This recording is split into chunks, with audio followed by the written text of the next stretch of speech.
চলো বন্ধুরা, আজকে এই তো বিকেল বেলা বাড়ি এসেছি, তারপর আবার রাতের বেলা রান্না করবো। রাতে খাওয়া দাওয়া করতে হবে তো সেই জন্য। তো চলো এখন দেখি রাতে কি রান্না করা যায়। দাঁড়াও তোমরা একটু দেখতে থাকো। চা খেয়েছিলাম, সেই চায়ের ট্রে। চলো আসো আমার সাথে।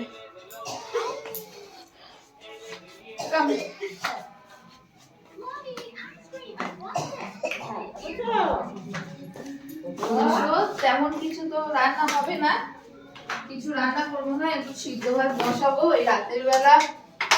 আর কিছু রান্না করবো না। একটু মিষ্টি খেয়েছি, একটু ছানার পায়েস খেয়েছি, চা খেয়েছি। তো চলো আমরা একটু ভাত বসিয়ে নিই, একসাথে আলু সিদ্ধ, ডিম সিদ্ধ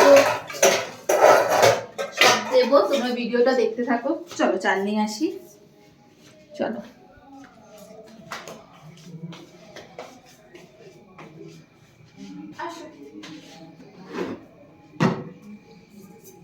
কতটা ভাত খাবে?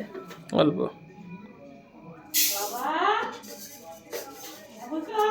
খাওয়ার জন্য একবার ভাতই বসিয়ে দিই, বলো।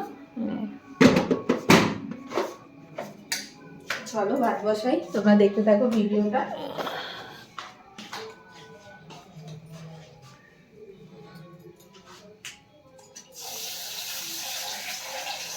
তো চালটা ধুয়ে নিই, তারপর আবার তোমাদের সাথে দেখা হচ্ছি। এটা পজ করে দাও। এই দেখো গাইস, আবার ফিরে এসেছি। তো আমার এদিকে রান্না বসিয়ে দিয়েছি একসাথে সবার জন্য, ছেলের জন্য, আমার জন্য, বরের জন্য। এখানে দেখাও, এই ভাত, এইদিকে আলু সিদ্ধ ভাতের মধ্যে দিয়ে দিয়েছি, আর এদিকে হলো ডিম সিদ্ধ, আমাদের তিনজনের জন্য 3টে ডিম।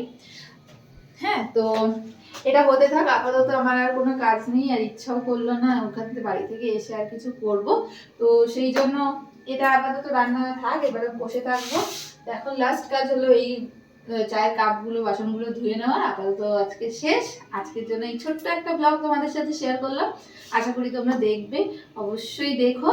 তো চলো আজকে টাটা, গুড নাইট। আমি কি নতুন যারা থাকবে, যারা আমাকে অবশ্যই একটু সাপোর্ট করো, এটুকুই তো চাই, বলো। Tata, good night.